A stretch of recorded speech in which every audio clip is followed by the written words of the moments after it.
So, today we're going to dive into a really sneaky threat. It's one that doesn't live in your code necessarily, but in your business logic. It's called API 6, and it's all about how attackers can turn your own rules against you.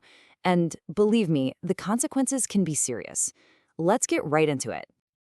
You've totally been there, right? You're waiting for tickets for your favorite artist, the countdown hits 0, you smash that refresh button, and poof, they're all gone. It is so frustrating, and you're just left there wondering, how is that even possible? Well, the answer usually isn't some classic movie-style hack. More often than not, it's a whole army of bots.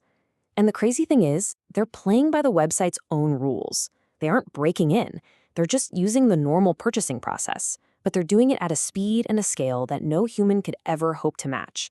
And that right there is the essence of the threat we're talking about today. Okay, so we've seen the problem in action. Now, let's pull back the curtain a little bit and really get into the nitty-gritty of what this logic-based threat is all about.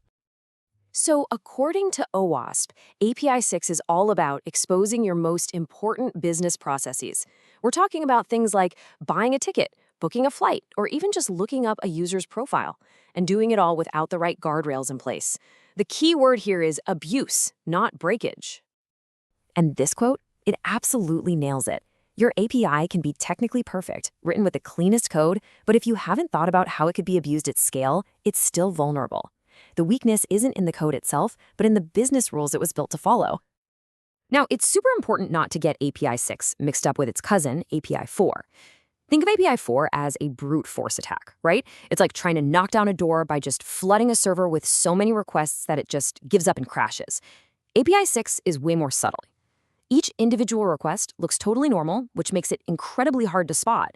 It's not about crashing the server, it's about bleeding the business dry.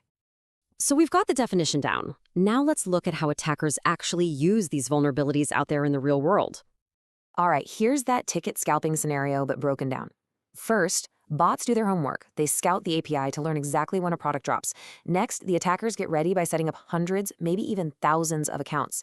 And finally, the second those tickets go live, an automated script runs the purchase flow at lightning speed, clearing out the entire inventory before you or I can even get the page to load. But get this, attackers don't even have to buy anything to cause chaos. In what's called a denial of inventory attack, bots just add everything to their shopping carts and just leave them there. This makes all those items unavailable for real customers and creates a totally fake sense of scarcity.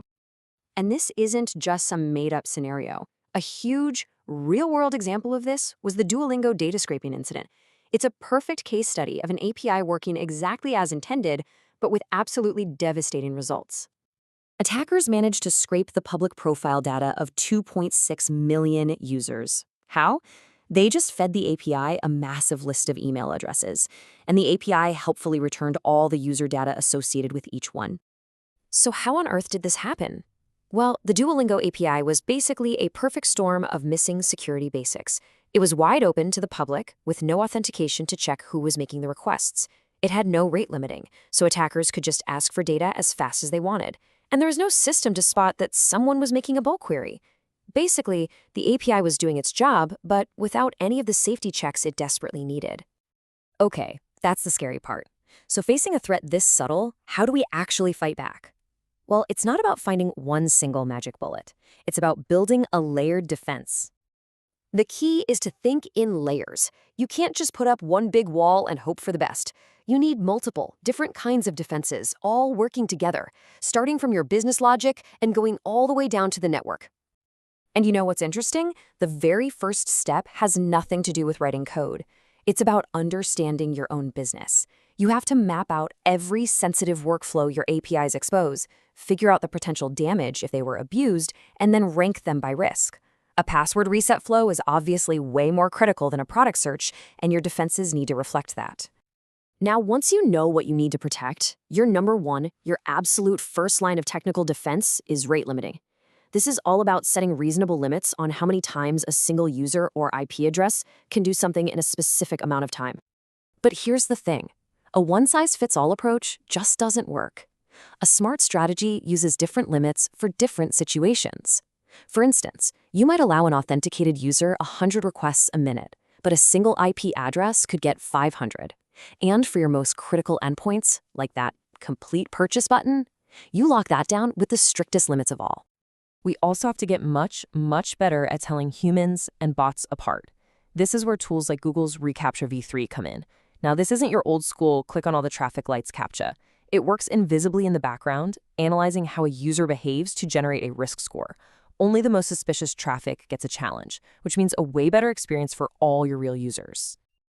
And there are even more advanced techniques we can add to our arsenal. Device fingerprinting can identify a specific browser, even if it's hiding behind a VPN. Behavioral analysis can spot weird activity, like a user logging in from New York and then Tokyo 1 second later. And IP reputation services can just flat out block requests from known bad actors. Each one of these adds another valuable layer to your defense.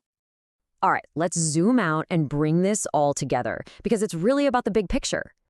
This chart really tells the whole story.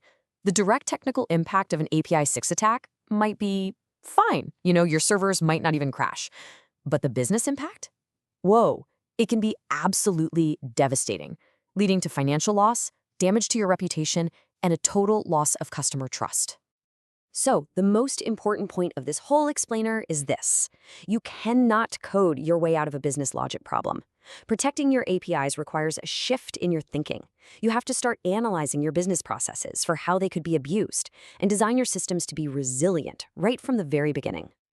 And that leaves us with one final question to think about.